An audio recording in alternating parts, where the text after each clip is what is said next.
tell you. Some might not tell you at the beginning, and it might take some time to warm up. But you'd be better off showing them from a question sense at the beginning that they have both options, so that it doesn't make them feel like they're moving to an inferiority position if they only go as part investor. So we want to know whether they can do it themselves or they would have to be part of the group. Actually, I happen to think the people that would say that they would have to do it as part of a group are probably doing other investments as part of a group. It's a mentality. You know, 6 couples get together and they invest in their place down in Florida, and they invest in their timeshare, and they do it in groups. There's no question about it. What else? Anything? That's a good list. I can't think of anything else. I think we got it covered. How about property that they have? As far as, do you find that the people who buy it generally already have their property? That comes later, once they've made the decision and they know the specifications of that? Unless they're positions and they have an office building. Most of the positions I've dealt with have bought their own properties.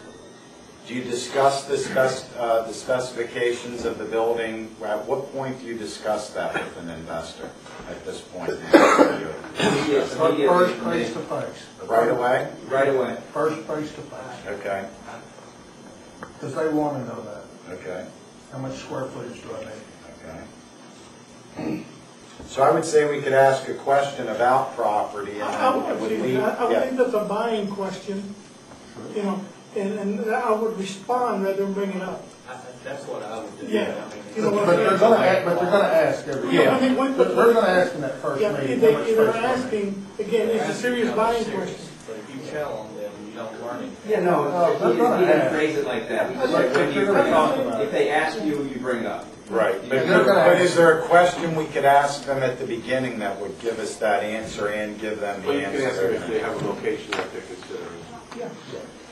That would certainly tell you whether they were serious and thinking about it, sure. I hate to ask you this question, Yes. But the real estate commitment has always been very high on Dr. May's list of commitment.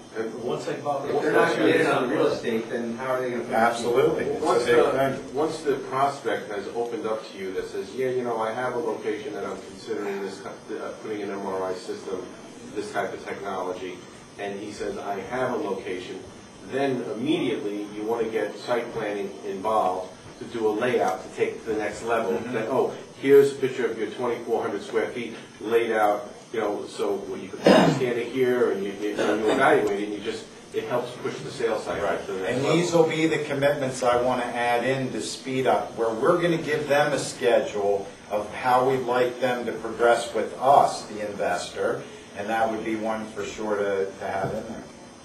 Yes, Doctor. There's another type of business opportunity. I'm not so sure that it's the right thing to inject, but you ought to be aware of it.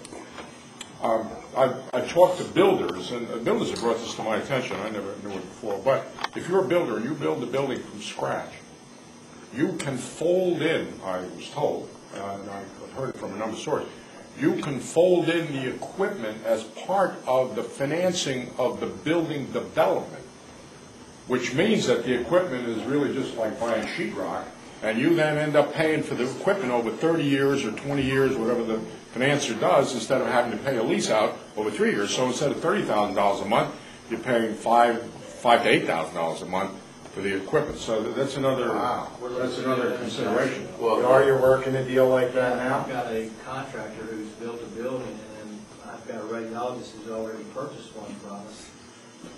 His partner was... And by the way, the people that I know that were talking about doing that built a medical building suite, so they had the centers basically built into the building. Did he do his in the financing of the property? They put it in as a 30-year note? I'm meeting with him probably next week. I want to ask a little question. It would make it worth building the building for some people. It makes it a real good partnership with this radiologist, because he's got the expertise in the medical side that this builder needs. The builder's got plenty of money. He's got a building with space sitting there. So Can you imagine building a building less expensive than the machine and still getting that benefit? No, but I'm saying if you could bring it as an investment that way, you could build your own places. Right. And just throw in a little bit more for the property into the total investing. That's And if we very can make this interesting. more successful, we can do it other places. Yeah, for sure. You Yes, get the appreciation of real estate also. absolutely. That's a doable deal. I have a family member that started physical therapy. He set up a physical therapy center and bought the building, ran the building for 5 years, and sold the physical therapy center, and still is collecting rent. And he's putting all that money back into the property. See, these are the kinds of things that I think we need to, almost your experiences that you have with ideas that came up that made the financing of a deal a little bit different. Because if I had a picture of what all those look like, I could go out and duplicate and find people that can do those kinds of deals. That's important to know. These are the things that everybody in the room needs to be on the same page of all the advantages of financing and the way that you can do the financing. That's a huge part of this. This is really interesting. This is the first time I've heard something like that. Yeah, but can we have more detail This on is that, exciting, Dr. Mead? Dr. Mead. Sorry. This is really exciting. Could you give us more detail on that? In other words, you're a person that owns a construction firm. You take out a construction loan, right? To do that job, right? This is not something I invented. It was actually through David Terry, who was dealing with a group. You probably know JoJo. Yeah, yeah. And JoJo's the one who told me this plan.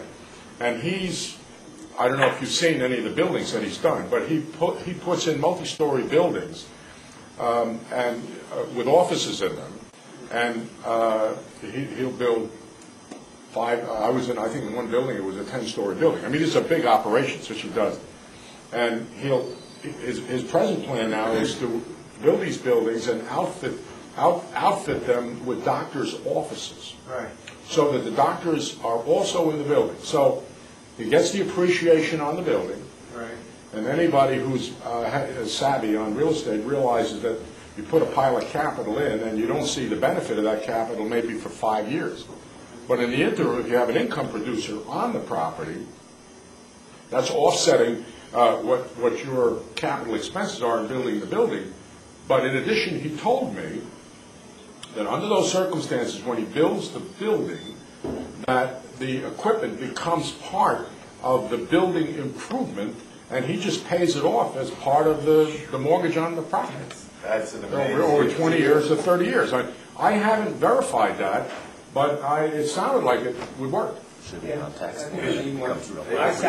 big enough building, I guess you could work it in, but if it's a smaller building, it's hard to work in an extra. Well, I don't know what the rules are. Yeah, because how do you get a construction loan on a 2,500 square foot building for? Okay, but let's look at no, let's look at it from a different. The buildings that he was talking about were not Right, 2,500 square feet. No, I was just throwing that in, but now really from what Dr. Damadian said, it adds another idea.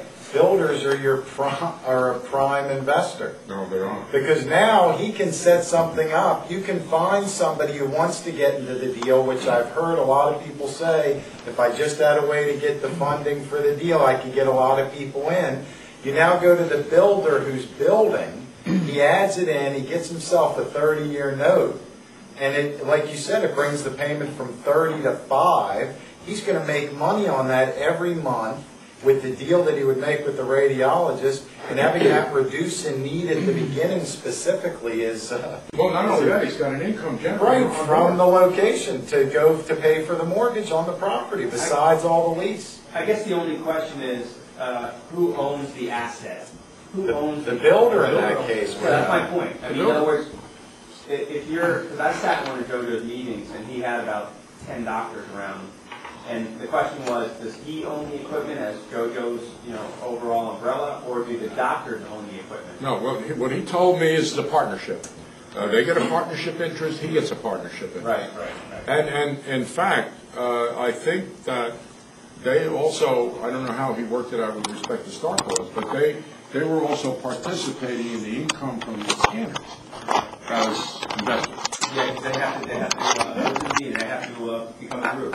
They can invest,